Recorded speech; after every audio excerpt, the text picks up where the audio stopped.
Thank you for listening to yet another episode of Remake Rewind. I'm Mike, as always. I've got my buddy Alex. How you doing, bud? I'm great. It's 2022. Excellent. Yee! Nobody claimed this is their year. Don't jinx it. This is somebody's year. Yeah, I hope it's our year, but I'm not going to say it is our year and claim it ahead of time. But this is Remake Rewind. What we do here is we talk about an old movie, we talk about its new remake or reboot, and decide if the remake or reboot, not necessarily whether or not it's better or equal, just if it had a reason to exist. Did this need to happen? Did it add anything new to cinema? And that's what we're about. So this week, we're going to be talking about, and I'm sorry, I have to apologize to my co-host Alex. He didn't even really want to do this episode. But we're going to talk about West Side Story, and we actually recorded this episode already, and I'm a little bummed because I actually thought it was a really great episode. It was quick. It was fairly short for our episodes. We got to the point. We had some good conversations, and then my cat ripped out my dock's power supply from the wall, and we lost the recording. So we have to do this again. Well, we lost Mike's recording. Mine still exists. We lost my recording. So if anybody wants to listen to my side of that podcast, email me. With a lot of gaps when I'm talking. By all means, I can release it as a special edition. I don't know. But we're going to be talking about West Side Story. And, God. So we're just leaning into this recording being worse than the previous one? No. We're gonna make this great. I'm just going to say this. Last time, I kept saying Rita Moreno, who's in both versions. It's Rita Moreno. And I'm not going to make that mistake this episode. You didn't need to say that. You could have just... No, I want people to know that I made a mistake, and I'm owning up to it. And I also wanted to get ahead of it, because I just feel like you at some point were going to call me out on it, so I'm getting ahead of the story and spinning it myself. Didn't cross my mind. But speaking of people making mistakes, let's just say up top that we're aware of the Ansel Elgort allegations, and we believe the women involved, and, we're going to talk about this movie. But yeah, that dude seems like a piece of shit. Yeah, absolutely he does. And we've talked about him before on another episode, and more stuff has come out since. So he doesn't seem like a good bloke. And but we'll just leave it at that. Yeah, if you don't know what we're talking about, Google exists. This isn't the podcast for it. Anywho, West Side Story. I know that you have now seen these movies, but prior to this, have you seen these? Obviously not the new one, but have you seen the original one before? I had not seen them until we decided to record this podcast. And since we recorded the aborted version of this podcast, I've watched them each 5 more times because I decided that I love them. Oh, good. That's a lie. I did not watch them again. Neither did I. I did not have time to watch them again. Although I'm looking at my What Have You Been Up To, bud, and I watched a lot of other shit. So I probably did have enough time to watch them again if I really wanted to. But well, our time on this earth is fleeting. Yeah, the original one I had never actually seen before. It's been on my list for a while.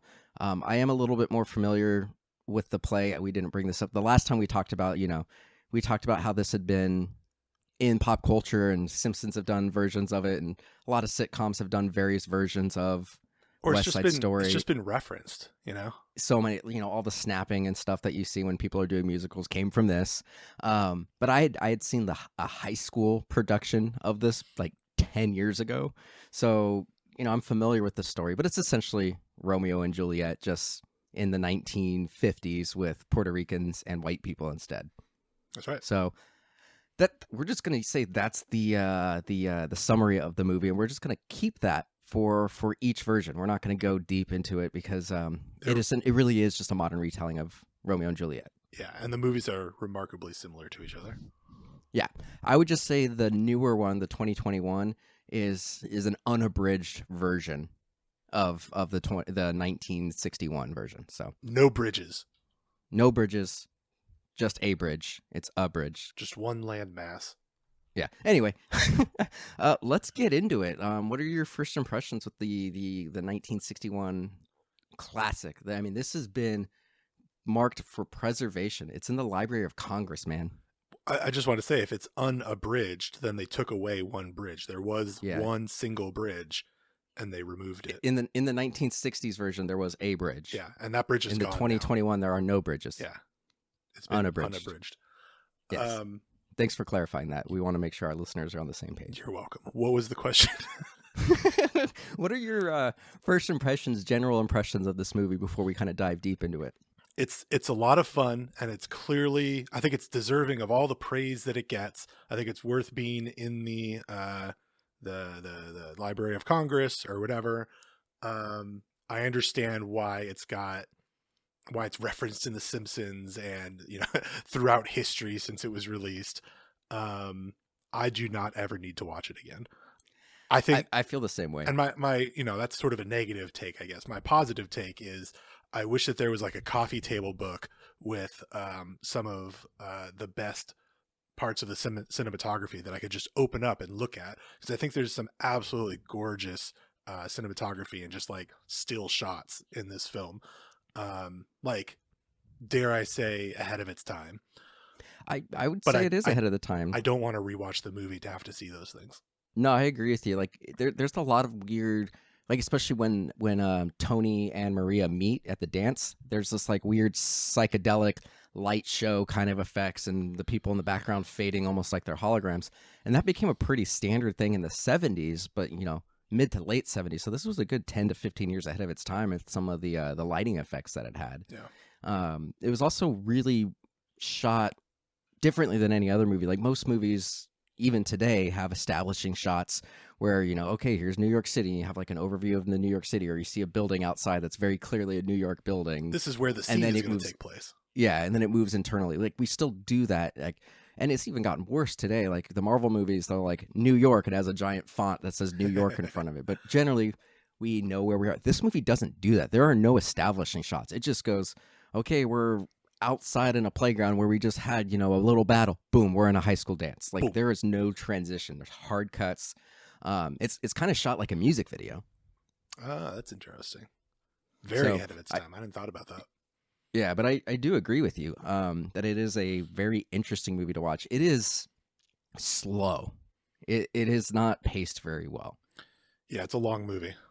Like, it feels long. So this one was, I don't remember the running time off the top of my head, but like this one was 2 hours and 30 something minutes, and then the new version was 3 minutes longer and packed a lot more in, and it seems like a shorter movie. It still seemed long, but this one just had a lot of lingering and dancing that was just like, the choreography went on way longer in this version. Yeah, and I think that I'm going to talk about the dramatic acting, not the singing and dancing. But I think it's, you know, part of the same thing where it feels very dated for 2021. And I think it felt dated by like the 70s or 80s, frankly. They really it feels like they really tried to film a stage play in the most interesting way possible, which, you know, they succeeded at. But the singing and dancing and acting especially feel very like transatlantic accent, like, oh, come here, sonny. And the acting feels like very similar to that. It's very big. It doesn't seem to focus on like, you know, the things that we consider cinematic now, like subtle movements and gestures. Yeah, absolutely. And then when you look at, I mean, this shot on a soundstage, this only had one scene that was, or one location. And that was like the playground where they had a couple rumbles at the beginning where, you know, they're all whistling and they have the first, you know, big brawl before they decide we're going to have the Royal Rumble and, you know, people are going to die kind of fight.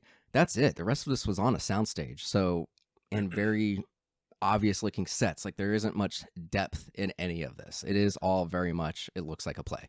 So yeah, which again, I think is the feature for other people. And it's kind of the bug for me. Yeah. And in that, I mean, we just have moved away from that. Obviously, we had Hamilton a few years back that was filmed like that, but it was very much like, this is the Broadway play. We're filming this as if you were in the audience. And that was kind of a... Sorry, I don't think we said this was a Broadway play in 1957. Yeah, correct. So this is based off a play. And, you know, since we're talking about the origins of this, I think we should, you know, kind of talk about the other elephant in the room, which part of this surprised me, part of it didn't. I didn't remember how kind of racist against Puerto Ricans this is, and this version has the song America, where they're talking about moving to America, and half the Puerto Ricans say, you know, America kind of sucks and it's terrible to us, and then half the Puerto Ricans are like, no, America's way better than Puerto Rico. This version is actually a watered down version of a slightly more racist version.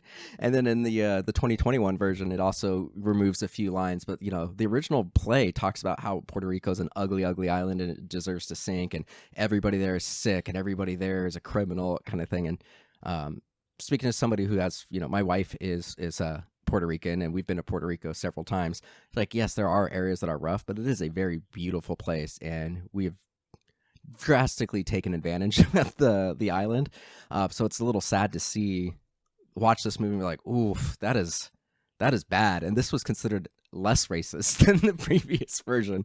And then there's brownface. They put a Puerto Rican actress in brownface because they cast Natalie Wood, R.I.P., who's a Russian descended woman who was born in San Francisco, but she's very white. They put her in brownface, and then they took the only Puerto Rican actor in this movie and put her in brownface to match. So yeah, Rita Moreno is who you're talking about, and she had she told a story recently. I don't remember if it was for this West Side Story press tour. I think it was a few years ago.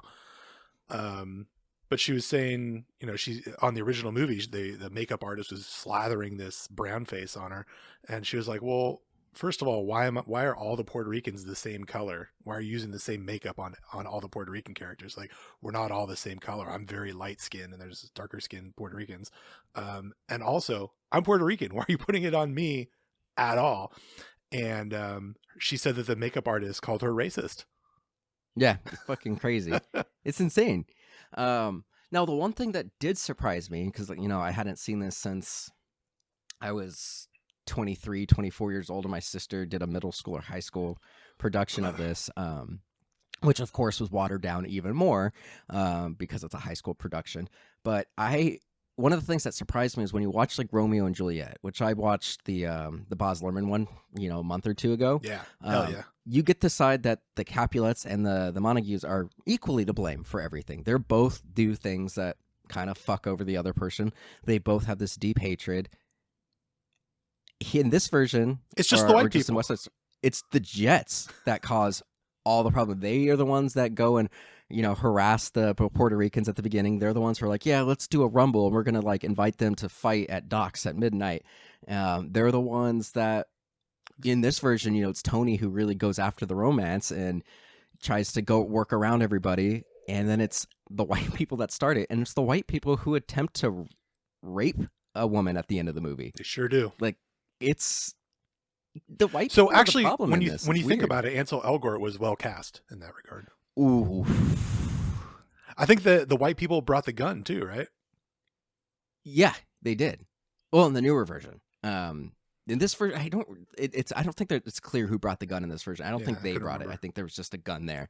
But yeah, it's a little odd. I didn't expect that. I expected it to be a little bit more even. And then especially with knowing the background of this movie that, a lot of Puerto Ricans and a lot of, Latino people do not like this musical or this movie because they feel it's racist. And I can understand why they feel that way. But I was expecting like the Puerto Rican side to be painted as the bad guys the whole time. And the only person you can maybe say is problematic is Bernardo. Like, he really wants to fight the whole time. But looking at it from his perspective, I kind of get it. Like, the white people are constantly attacking them. They get shittier stuff, and then like they're coming after they say in both versions that like the Puerto Rican women are better dancers and they're better looking, and as much as white people claim to hate them, like white people sexualize them quite a bit. So like I can understand why Bernardo is like, fuck the white people. Yeah, Bernardo, who is played by a Greek man, by the way. Yeah, and he was also the only lead character to not get dubbed with another person doing the vocals. Right, because he was already a singer or dancer, right? Well, then also none of his songs, like Bernardo doesn't sing as much as any of the other lead characters, right. Yeah. And none of his stuff goes extraordinarily high or extraordinarily low. It's all kind of just mid-level. So he was able to actually handle it. Where a lot of the other songs are a little challenging, like "I Feel Pretty," sung by Maria. That gets really high, and so you need somebody who's classically trained to be able to do it. Yeah. So, I don't really have a ton to talk about with this one. I feel like we're going to spend most of the time talking about the newer one and what's different, what's been improved. So, is there anything in particular that you want to talk about with this version? Because I feel like we're just going to go back and forth once we get to the newer version. Yeah, I think we covered all the big things. I should say my notes for this podcast were deleted, so I'm really raw dogging it here. Oh, nice. I still got mine because I do them on Google Docs, so it just saves. It's pretty great. Nice. All right. Well, what have you been up to, bud? Oh God, I wasn't prepared for this. It's going to be like extra long now. That's what she said because it's been so long. Because it's basically a month. So for what it's worth, while he's pulling up his notes, last time when we recorded this about 2.5 weeks ago, we recorded our Spider-Man No Way Home bonus episode back to back. That one worked totally fine. And we uploaded that to our regular feed for free to make up for the missed episode. So that's going to be on both of our lists, Spider-Man Far From Home. I watched it, or No Way Home. I watched it twice, but I'm going to let Alex go now. Yeah. I think Spider-Man No Way Home we saw before West Side Story, actually. No, I didn't. I did. I saw it the day before I watched either one. Oh, wow. My list actually isn't that long. I did not watch that much during December, unfortunately. Huh. So let's see. Spider-Man No Way Home. Last Action Hero. I revisited. Nice. I started that and then fell asleep. Dude, it holds up very well. And it was really I remember weird. it holding up. It was really weird watching it after Spider-Man No Way Home, too, because I feel like there's a lot of crossover with different universes and stuff. And all the callbacks to different genres and, shticks. It stars the movie Last Action Hero stars Arnold Schwarzenegger, but he is playing a movie person in this movie, and then he exits the world of movies in his movie and goes into the real world. Encounters himself at this point. And in the real world, there is another Arnold Schwarzenegger who is a movie star who plays the guy that he's playing. And Arnold Schwarzenegger also just wasn't in Terminator. It was Sylvester Stallone, and on and on and on. There's all these like Hollywood in jokes. It's a fun movie. That's great. It's been a few years since I watched it, but I remember it. Like I watched it like 5 years ago and remember it holding up. Joe Johnston directed that. Good for him. Oh yeah, who did The Rocketeer and Jurassic Park: the first Captain America movie. Yeah. Yeah, he's great. So I also watched Mascots, Christopher Guest. Have you seen that? No. It's fun. But I know what it is. Yeah, it's good. Mr. Right with Sam Rockwell and Anna Kendrick and Tim Roth. Yeah, I'd seen that on my Netflix as a recommended thing for I don't know, probably a year now. And it just didn't look interesting to me. And finally we watched the trailer for it. And I was like, oh, this might actually fuck a little bit. So I watched it. Sam Rockwell's pretty good. Yeah, you can't doubt Sam Rockwell, and I really enjoyed this movie. And it really bums me out that Sam Rockwell has not gotten his flowers yet. I feel like he's almost made it, but he's got a lot of potential that's not being realized. And even, we always talk about the Marvel universe. Even in that, he was in Iron Man 2 and he was fantastic. And they're bringing back all these characters from other franchises. Bring back Justin Hammer. I want more Dancing Rockwell. Yeah. That's the one thing I wish the MCU had more of. There is Armor Wars coming out. Maybe he'll be in that. He had better be in that, honestly. It's disappointing that Sam's not in more stuff. I used to play shows with his little cousin, Nick. Oh, nice. Yeah. We're in punk and hardcore bands together. I mean, we weren't in bands together, but we played shows together. Watched Nightmare Before Christmas, of course. Nice. I showed Goodfellas to my little cousin, her first time. And yeah, the movie's just incredible. Holds up. I watched Best in Show because I guess I'm on a Christopher Guest kick now. And I watched Matrix Resurrections twice. Nice. So I'll just shotgun some of these because some of these are Christmas ones. And I know some of these that I'm about to call out you actually watched too. And just probably it's been so long you don't remember where the cutoff is. But so Christmas movies, I watched The Holiday, Home Alone 2, Die Hard, A Christmas Story, Elf, and Love Actually. So I watched all those. And then we watched Blade Runner 2049. It was Katrina's first time watching that. We watched the original Blade Runner a few weeks back. We watched Hawkeye. I know you watched all of Hawkeye. Yep. You liked it a lot more than I did. Yep. We don't need to get into it. It's okay to be wrong. I finished my rewatch of Modern Family. And I started The Witcher. I've got 3 more episodes of the season that just dropped. Nice. And then Halo Infinite came out, so I put a lot of hours into that and beat the game. I don't have an Xbox. I want to play it. It's good.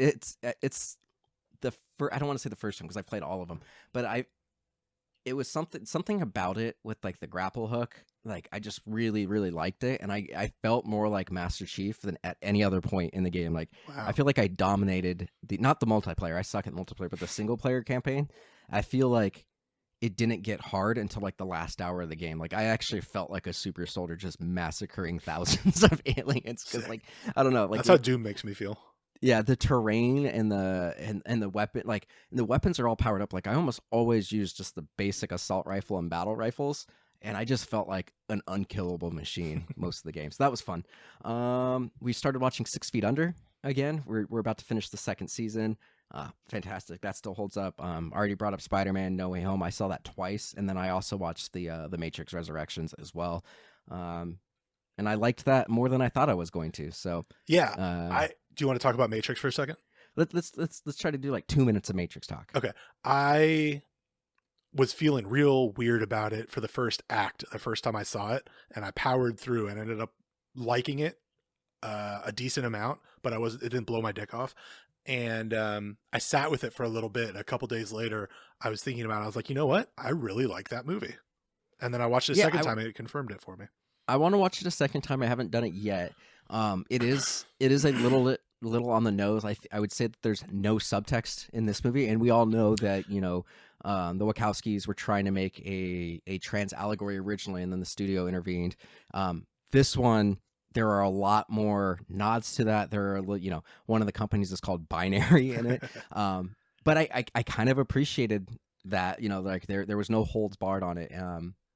The special effects were a little weaker. The fights were good, but I'm interrupting you because I want to talk about that one thing really quick. Yeah. I think if I made one of the most culturally relevant properties of all time, and it was my life for 20 years, and I watched the people that used to beat the shit out of me in high school adopt that message and use it to say why I shouldn't have any rights, I would not want to do anything that's under the surface. Everything would be on the surface, and it would all be a big fucking middle finger, and that's what this movie felt like. And it really is, and for those who don't know the background of this, like there's even a scene in the movie. This isn't I wouldn't call this spoilers, but there's a point where they directly acknowledge the fact that the Matrix is a property, and it's been 20 years, and that the studio was going to make another Matrix movie. They was going to make another Matrix movie with or without the Wachowski sisters. And so only one of them came back to do this movie. But I do agree with you. Like, this was her opportunity to set the record, just put it all out there. And it's, like I said, it's very, very on the nose. And I'm sure a lot of people watched that movie and were like pissed off about it. But I thought it was hilarious how they just they were so open about it. Like I said, they there's a company called Binary. They say that there's fluctuations and everything. Like it's impossible to not get what this is going for. Yeah. So having I'm going to rewatch it. I think there are some glaring issues that you can talk about if you're discussing the quality of the movie. And, it's probably better than it had any right being, but there's some things that are real head scratchers. I would say that I haven't like watched it and taken notes like I normally do for an episode. We'll probably do a bonus episode. I was going to say you should watch it again, and then we'll do another one. Yeah. But there were a lot of amazing ideas that I thought were fantastic, but maybe not executed 100% the way they could have been executed. But I went into it going, it's a Matrix movie. I'm going to watch it because it's the Matrix. It doesn't look great, but I ended up enjoying it a lot more. And we'll just leave it at that until we do our recording. But let's get back into West Side Story. Let's jack back into the West Side.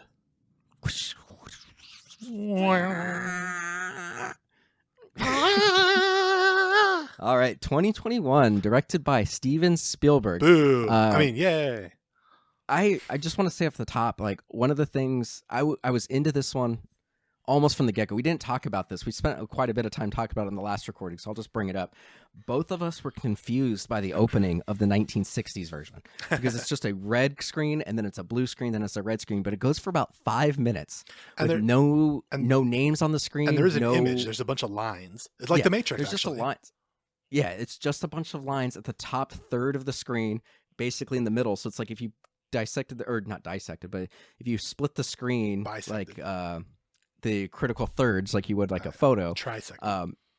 It was only the top third and the middle third had all these lines, and it was just them singing and whistling, and then no names, no credits, and then after about 5 minutes, it blurs into the city, and the lines roughly made up some of the skyline. Like the lines move, but they become, but they move so slowly, it looks like they're static.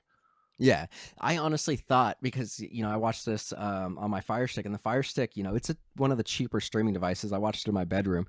A lot of the times it will freeze. The Amazon products will freeze, and the audio will go. I honestly thought the video froze and the audio kept going. That wasn't the case. It was just a really long thing. Yeah, not one of Saul Bass's finest moments, in my opinion. But this version, what I really appreciated was like the opening credits were the jets getting the crew. So, you see various jets with their girlfriends or just hanging out in bed or sitting on a front stoop or whatever.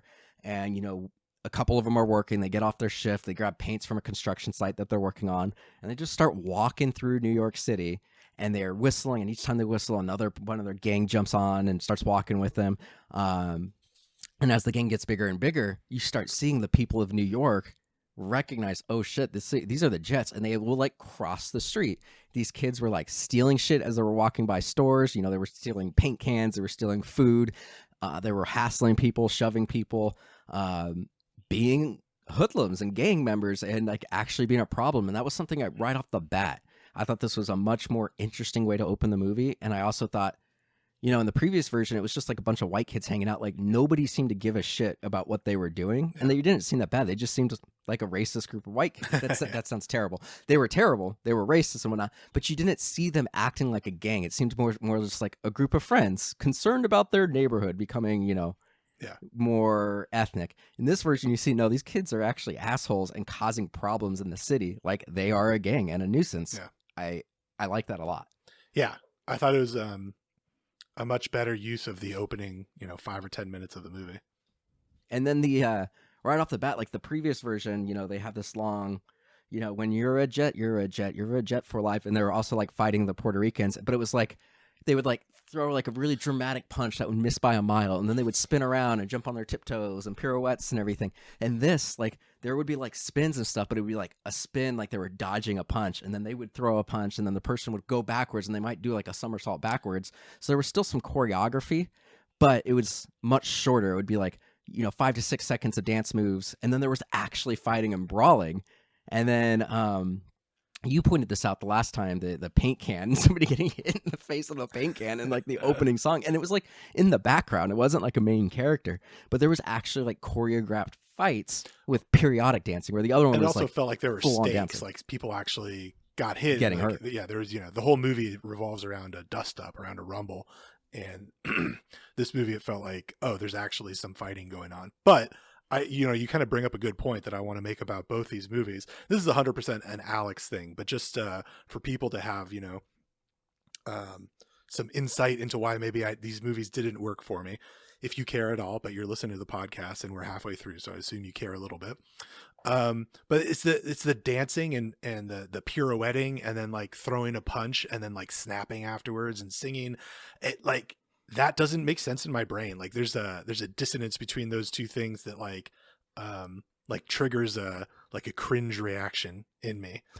And I totally get that. And again, that's 100% my thing. I'm not taking away from the art form at all, or from any of these people's accomplishments. Like, I recognize that it's a hard thing to do, and that these people have dedicated their lives to it, blah, blah, blah. I'm not belittling anybody, but it just like, I don't think that dance musicals aren't fight for everybody. musicals are for me. Yeah.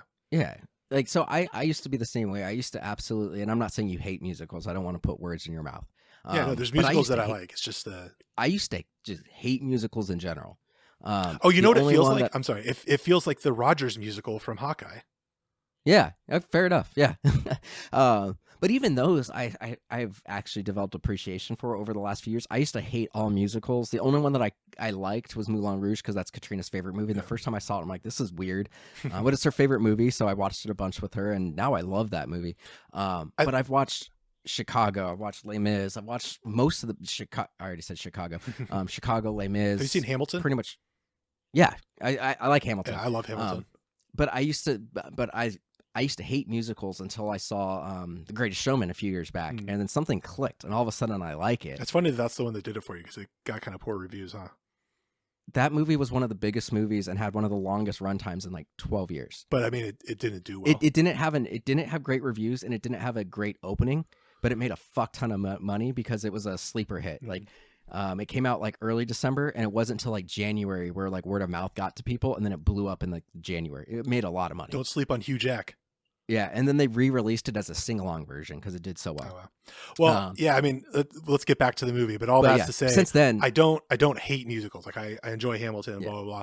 But I know Hamilton's like the white guy. I'm cool, right? But I think specifically the West Side Story thing is like these guys are down and dirty hoodlums, and they'll beat the shit out of somebody and not think twice about it. And they carry knives, and there's a rumble, and it's just like. The stakes of that doesn't feel like it translates to dancing for me. It didn't feel real in the 60s version. In this version, it felt real from the get-go because you saw them being hoodlums and you saw physical altercations that actually looked dangerous. Yeah. And I would say, and then just from the opening shots of the movie, you just see this part of New York that's being demolished and being gentrified.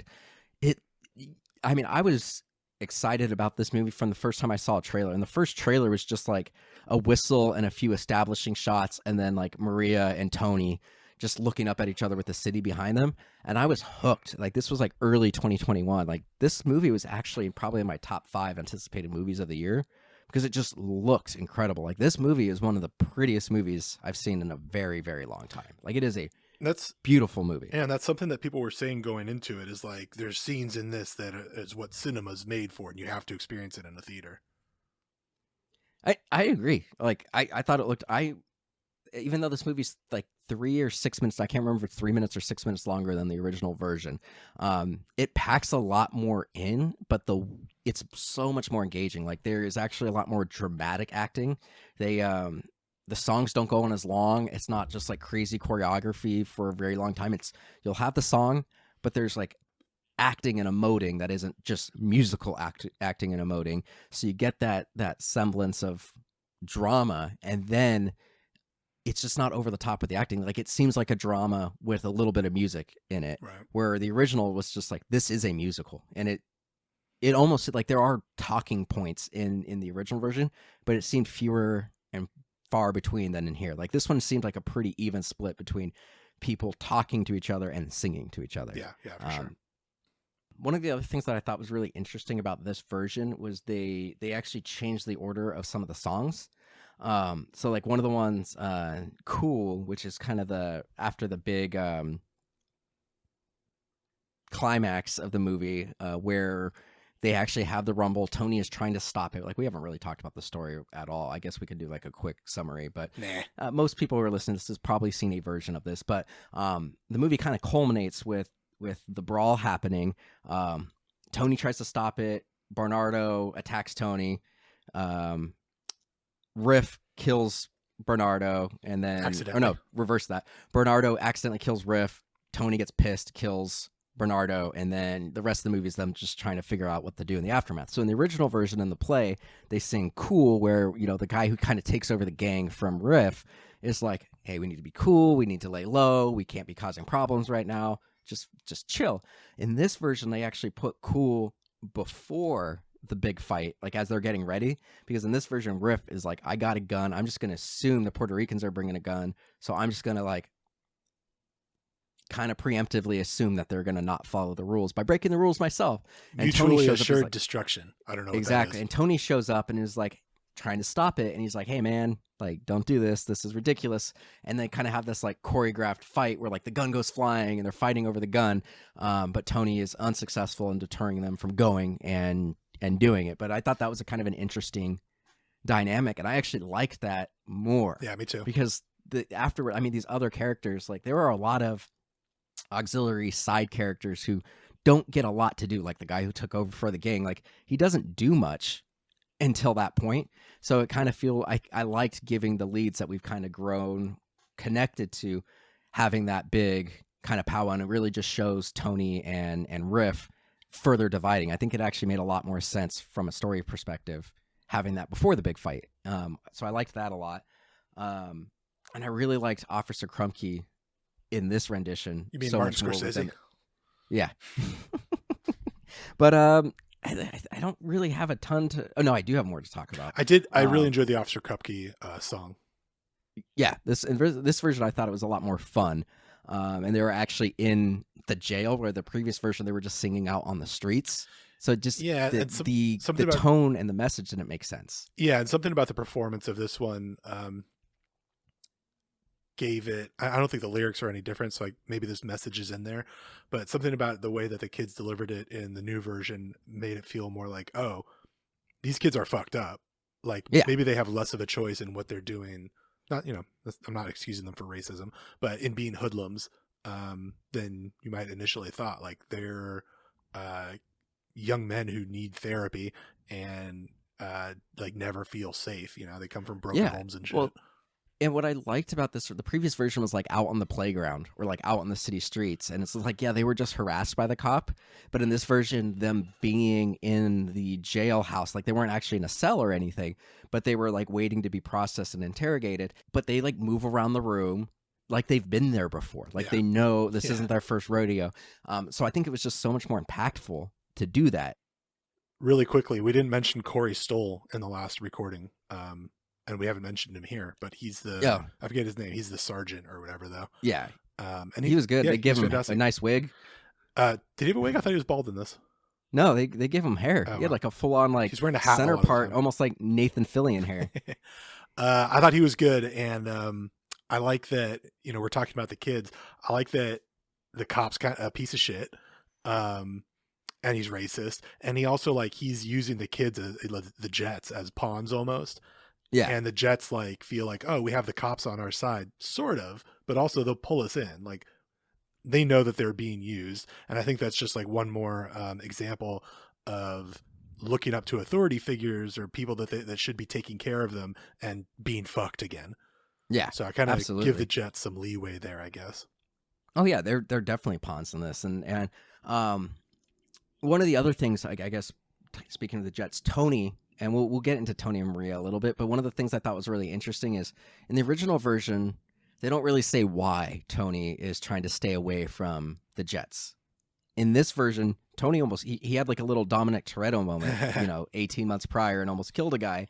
I think they should do West Side Story, but it's just it's in the Fast and Furious universe. It's Dominic Toretto's dad. East LA Story. But they gave him this backstory where he almost killed a guy. He was in prison for 18 months, and because he was in prison, he was living with, black people, Puerto Ricans, Mexicans, like all these different like people American from History different. X. Yeah, and he changed his ways, and he doesn't want to be part of this lifestyle. So I thought that was a really interesting way to bring it up. Yeah. And then getting into, I guess we'll do Maria and Tony and then move into some of the other stuff. But the other thing that was really different in this was the original movie seemed more like star-crossed lovers. They both had this kind of like, oh, you're the most beautiful person I've ever seen. We're now in love. In this version, Maria has more agency. Like in the previous version, she's just there. Bernardo's like, stay away from white guys.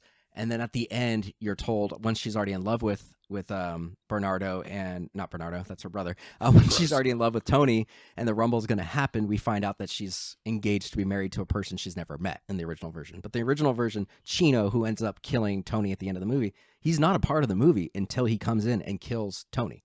Yeah. In this version, Chino is a character who is supposed to be going to college. He's like a smart guy. He's the Puerto Ricans' hope of having a better, life and, fixing their image. Yeah. And Maria has been in the country actually longer than Bernardo. Like she's been here for a few years. She has a job. She took care of their parents. So she has some agency. So she stands up to Bernardo earlier. She's the one who really like starts the relationship with Tony. Like they both see each other. Yeah, she very much makes the first move. Yeah, she makes the first move. And then the backstory is even more interesting because Tony tells her everything. Like, yeah, I used to be hella racist against Puerto Ricans. I almost killed, one, but I went to prison. I'm a better person. And I think that made the end of the movie so much more interesting that, she, at the end of the movie, he's going to go turn himself into the cops. In the previous version, she's just like, oh, no, don't do that. But in this version, she's like very hurt because like this guy killed her brother. Yeah. But she's like, I'm going to lose you too. Like, what good does this do? Like, you killed my brother, but I love you, and I'm going to lose both of you, and I know you didn't want to do it. And so, like, it makes a little bit more sense, even though this whole movie takes place in 24 hours. It's still far-fetched, but it makes more sense in this version. Yeah, and that moment specifically, I have mixed feelings about. I felt like that was really well done and interesting. Specifically, that she's like, he comes to her bedroom after killing her brother and says, "Listen, I did this. I don't want you to hear from anybody else. It was an accident. I'm going to turn myself in, and I'm sorry." He's essentially saying goodbye to her. And she doesn't want him to go to the cops. She's like, "Oh, how can I ever forgive you for taking both of you away from me?" It's really nice. Like I think she gives him the benefit of the doubt, and she thinks that it's an accident. And she's like, "I don't want to lose the two men that I love, in one night." Like, she's forgiving him for it already. What I have mixed feelings about is that she immediately sleeps with him afterwards. And I don't think it's unreasonable to assume that she's a virgin in this movie, right?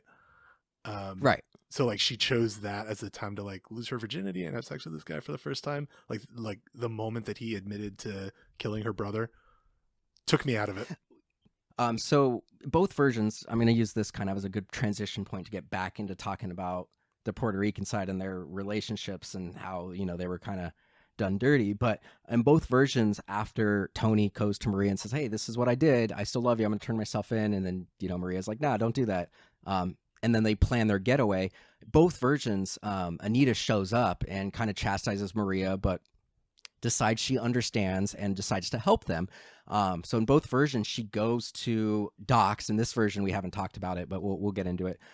Doc is like this neighborhood guy who his store is kind of like the neutral ground for everybody besides the gym. And he tries to talk them out of the fights in the original one. And he also gives Tony money so he can get away and gives Tony a place to stay. In this version, it's Valentina, played by Rita Moreno. She is the Puerto Rican wife or widow of Doc. And so Ansel Elgort as Tony throughout the movie goes to her for advice, and the same way he went to Doc. But this role's expanded a little bit with Rita Moreno. He's like, "You married a white guy. And then you people respected both of you. You guys found a way to kind of merge the generations or the two different societies together. I want to do the same thing." So in both versions, Anita goes to this meeting place to kind of tell Tony, like, "Hey, this is what Maria wants to do." But in both versions, the Jets attempt to rape her. And in this version, what I really appreciated is Rita Moreno came out and called them out on it. In the last version, Doc was just like, "What are you guys doing? Stop it, knock it off." In this version, she's like, "I've known every single one of you guys from children. I know you guys haven't had a great life. But today is where you became rapists. Yeah. You guys are irredeemable now." And I thought that was fantastic. And then at that point, Anita, in both versions, says, "Well, you tell Tony that Chino found out and killed Maria." And then she decides, "Fuck it, I'm going back to Puerto Rico. Fuck this country." And then that causes Tony to go out in the streets looking. Chino kills him in both versions of the movie. And then both versions, Maria's like, "Racism caused this." She mainly looks at the white people and is like, "Your hatred caused the death of your two friends," kind of thing. And that's kind of how the movie ends. But I really appreciated the Valentina Rita Moreno character because it did kind of merge both worlds. But then she called the Jets out for being worse than the Puerto Ricans. Yeah, and that whole scene was really well done and very hard to watch. Like it was very visceral and felt like maybe the highest stakes in the movie. It's when things felt the most real. And I really like the touch that Spielberg, or I guess whoever, put in there, that the two of the Jet girls are in Doc's cafe or drugstore or whatever, hanging out with the Jets before Anita walks in. And when Anita comes in, they're like, "Go back to Puerto Rico," and blah, blah, blah. "You're dirty." Like they're being awful, just as awful as the boys. And like she starts to walk in and you can see the Jets start to groupthink this sexual assault situation into reality. And the girls realize it and they're like, "Oh, fuck no. Like, stop doing that. She needs to get out of here. We're not doing this." And the guys move the two white girls outside. They forcibly remove their girlfriends. Yeah, they forcibly remove their girlfriends because they know what they're about to do. And the girls, like in an instant, are on Anita's side. And all the racism goes out the window. They're just like, we're not doing this. We're They're not banging on the rapists. windows, trying to get back in. Yeah, it's gnarly. Like this version explicitly throws the R word out and says, you guys are rapists. And I think I have to commend them for that, because I think most people watching these movies think how I kind of thought going into this movie or this episode, that they're both equally to blame. But like, I think this version is even more apparent that the Jets are the architects of the downfall of both sides in this one. Like their actions by far cause most of the drama in this movie. Yeah. Ooh, yeah, the ending's rough. I'm trying to think, is there anything else I want to bring up? The one thing I did think was pretty funny, and this is kind of a lighthearted thing, and they obviously added this with Ansel Elgort. But there's a point where like Ansel Elgort's walking around and he's like a good 6-7 inches taller than everybody else, and I'm like, good Lord, he's tall. And I'm like thinking, like, I just watched Baby Driver not that long ago, and he didn't seem that big, but he's standing next to like John Hamm, Yeah. John Barenthal, and why can't I think of his name? Jamie Foxx. I don't know how So tall he's standing Jamie next to these Foxx like is. three big dudes. So I never really noticed how big this guy is. And then like he walks up to Maria, who's like tiny. And this version, it was a little weird because I mean she's like 20 years old, but she seems like she's 14 or 15. Like she looks really young. So I felt a little different Again, watching her. great casting for Ansel Elgort. Yeah. Jamie Foxx is 5'9", by the way. Yeah, okay, so he's not super tall. I'm actually slightly taller than him. Good to know. But Maria like comments on him, like she's like, "Oh wow, you're tall," and I just laughed because at that moment I was thinking, like, "Good Lord, I didn't realize how tall he was." Yeah, it's a nice little meta moment. Yeah, so I thought that was pretty funny. But on the whole, I mean, is there anything else that you want to bring up before we go? This was Maria's first movie. The actress who played Maria, she had played Rachel Zegler. Yeah, she played Maria in various versions on stage productions, but this is her first actual movie role, and she did a pretty good job, I'd say.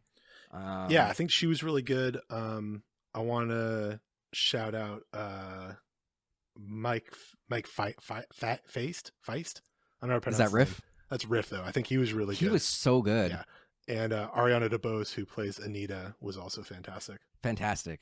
I mean, this time around, I'd say the performances across the board were a lot better. And this was a lot more about acting and not being, I would say the drama came before the music in this. Not to say that the music isn't fantastic. I think that the story was more the star of this film rather than the songs and dancing. Yeah. And then like the whole Chino thing not being an entity in the first one, like he just shows up to kill Tony and be like basically an unnamed bad guy. Like, we had no connection. Seeing his turn of wanting to be part of the gang and the gang being like, no, you're our one hope at redemption. And then his, I don't want to say descent into evil, but like his descent into becoming just another statistic. Yeah. I think was very interesting. Yeah. They gave him a story, which is cool. And they also just like set up the fact that this guy exists that, comes back later on. So there's like he's not just a twist. There's a setup and payoff. Right? Exactly. It's not even a twist. It's just like a thing that happens, right? Yeah. That's a little filmmaking technique that we like to call Chekhov's gun. Stupid. Chekhov's Chino. Yeah. But like on the whole, this one just feels like feels more cinematic, and I feel a lot more connected to the characters, and I was a much more emotionally, I don't want to say, I mean, movies in general are about emotional manipulation. But I felt much more along for the ride for this version just because of how real the world felt. And just everybody knocked it out of the park in terms of their performance in this movie. So like I'll go out on a limb and say this is a movie that I think should have happened. And it's hard to say, like there's a certain point to me that goes, well, how many versions of Romeo and Juliet do we need? How many versions of Macbeth do we need? Because like they just came out with another Macbeth, with at Denzel least Washington. one a generation. And everything. And it's like, well, are you ever going to really do better? I don't know. Could this one be improved on? I mean, I don't know, but people, for whatever reason, young people don't like to go and watch old movies. So I think this is something that'll be a once in a generation kind of thing. Every 30 to 50 years, we'll probably get another one of these. Yeah. I mean, listen, there's only a few types of stories out there, and Romeo and Juliet is just one of the best versions of one of those things, Yeah. And yeah, I think you're right. I think, young people don't necessarily want to go and watch a 1952 stage production captured on 16 millimeter film of Romeo and Juliet, even if it's got really good performances. Kids in the 90s wanted to see Leo DiCaprio doing it, and Gen Z doesn't even want to see Leo doing it. They want to see, Tom Holland or fucking, I don't know, Timothy Chalamet. some YouTube star. Yeah. But yeah, no, I think these are stories that can be told every generation, and I think West Side Story specifically, really getting specific, can be redone every 50 years or so. And honestly, But I think the next version is not going to be set in the 50s or 70s, and it's not going to be necessarily about whites and Puerto Ricans in New York. I think they'll probably update it next time. they could. I mean, the issue, unfortunately, in America, we are not a post-racial America. We are still, obviously, by the events of last year, very much a racist country, and we still have ways Still to go. relevant. Yeah, it really is. And I mean, I know people who are Puerto Rican who, when they're on the East Coast, they say they're Mexican, and when they're here on the West Coast, they say they're Puerto Rican to avoid the regional racism. So, it's still very much a problem. But I enjoyed this movie. Like, I was looking forward to it all year, and I mean, I don't want to say this isn't a movie you enjoy, because it is a very dark subject matter. It's rough, but It's got singing and dancing. I think people enjoy it. But I came out of this movie impressed, and I liked what I saw. And I mean, Katrina and I spoke about it for a while. This is obviously the second time we're recording this episode. We've had other snafus where we end up just not re-recording. But I felt like this one touched me enough where I felt it was worth re-recording the episode. Yeah. So I love take that for re-recording what a you good will. touch. Yeah. Wrap us up, man. What are your plugs? Yeah, I'm on the TikTok at Polishi, Pulisci. I'm on Twitter at Polishi. I'm on Letterboxd at Polishi, and I'm on Instagram at Dyslexic. So God Instagram, damn it, get Instagram. that together. Make me a Polishi. Yeah, sons of bitches. Anyway, you can listen to everything. You can look up everything that's MDXpods related at MDXpods.com, Twitter, Instagram, and Facebook, all at MDXpods. If you want to support the show and get these episodes early, get special bonus content, we already alluded that we'll likely do a Matrix episode pretty shortly. If you want those, you can go to patreon.com/MDXpods to support the show. That goes a long way to helping us get gear, paying for our web hosting, paying for our rentals. We do believe in supporting the arts, so we do pay for every movie that we watch. If we have to rent it, it's not available for free. So it just helps us, keep the lights on over here at MDXpods. But with that being said, thank you for listening. Please like, share, and tell your friends about us. We are also on YouTube. I never plug YouTube, but we are technically on YouTube as well. So you can just search for MDXpods. We'll be there. We'll be there. A lot of or Remake Rewind. Yeah, we'll be there. All these episodes are there. But thanks for listening. Thanks.